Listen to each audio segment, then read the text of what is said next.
Good morning, good morning, good morning. Magandang umaga po. Katiptok. Ito, bibiyahin na naman ako ng ng Alain. Ngayon. Ayan. Solo ang daan. Takbo, 140. Sinisan, ang dala ko. Yung delivery sa Alain G. Alchemy.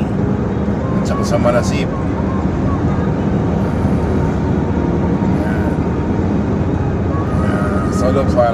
Solo flight. That's, nasa Alwat ba na tayo sa ngayon? Yeah. Good morning, Philippines.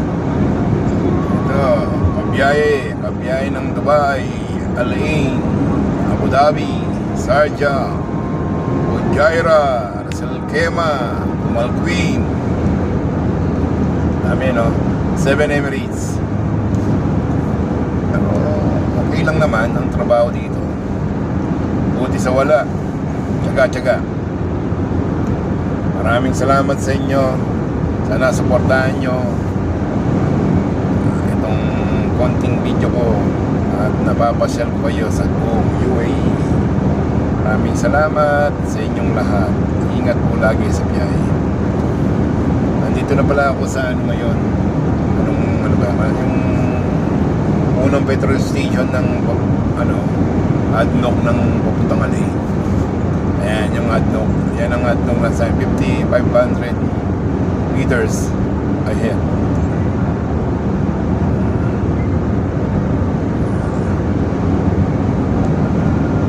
Sarap bumiyahe dito sa Alain kasi wala masyadong malwagandaan, wala masyadong nadaan. Ayan ang ADNOC pala dito. Ayan, petrol station.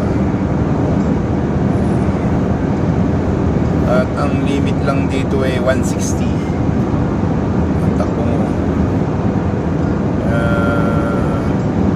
Diba?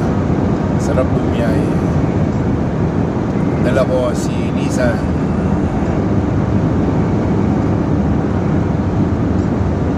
Kapag naman may pag, naku, delikadong bumiyahe din dito.